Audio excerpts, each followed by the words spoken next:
For us, information is like that. We have to harness it in books. We have to put it onto web pages. For him, it is not like that. For him, power, well, for us, power is a switch.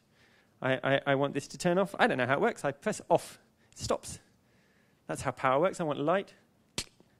That's it. That's what's happening to information. We're moving from something which we understand, and because we have to grapple with it, to a world where you don't have to understand it. It's just there.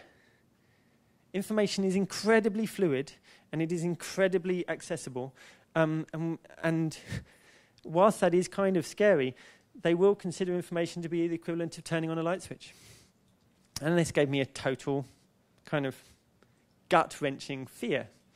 And it sort of still does. I've sort of embraced it, mainly because, actually, well, not mainly because of Einstein, but I do particularly like this quote. And there's also a wonderful essay by Feynman on passion and curiosity being more important than intelligence. Because intelligence is about gathering information and synthesizing it. And actually, we don't need to do that anymore.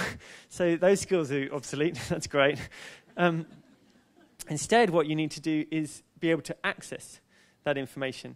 And you can do that incredibly quickly. So suddenly I can learn about Flemish viticulture in the 16th century. I can learn about sub-Saharan witchcraft. I can learn about quantum physics. And I can learn about fluid dynamics, all four of which quite interest me, and knitting. And that, the amount of information that I can get just because of my curiosity, indulged in passionately enough, creates extraordinary potential, artistic, creative potential. And that's actually how you move forward as societies, by colliding, bringing ideas together. Like you get an aeronautical engineer to come and address how you would get something to stick onto skin. That's how these things come together, by colliding ideas together.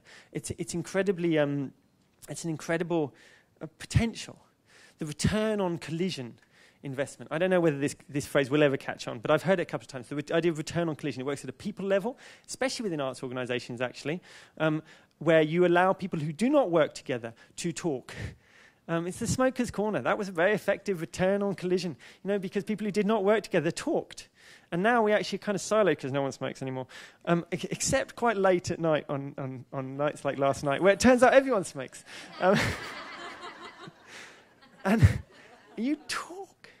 So it's the same true for people, and it's the same for information, and skills. We need to find ways for passion and curiosity to combine and collide, and that will transform our world. Okay, I actually thought I was going to be clever and put a timer on, but I started the clock 20 minutes early. Smart. So what does that mean? I've talked for very long.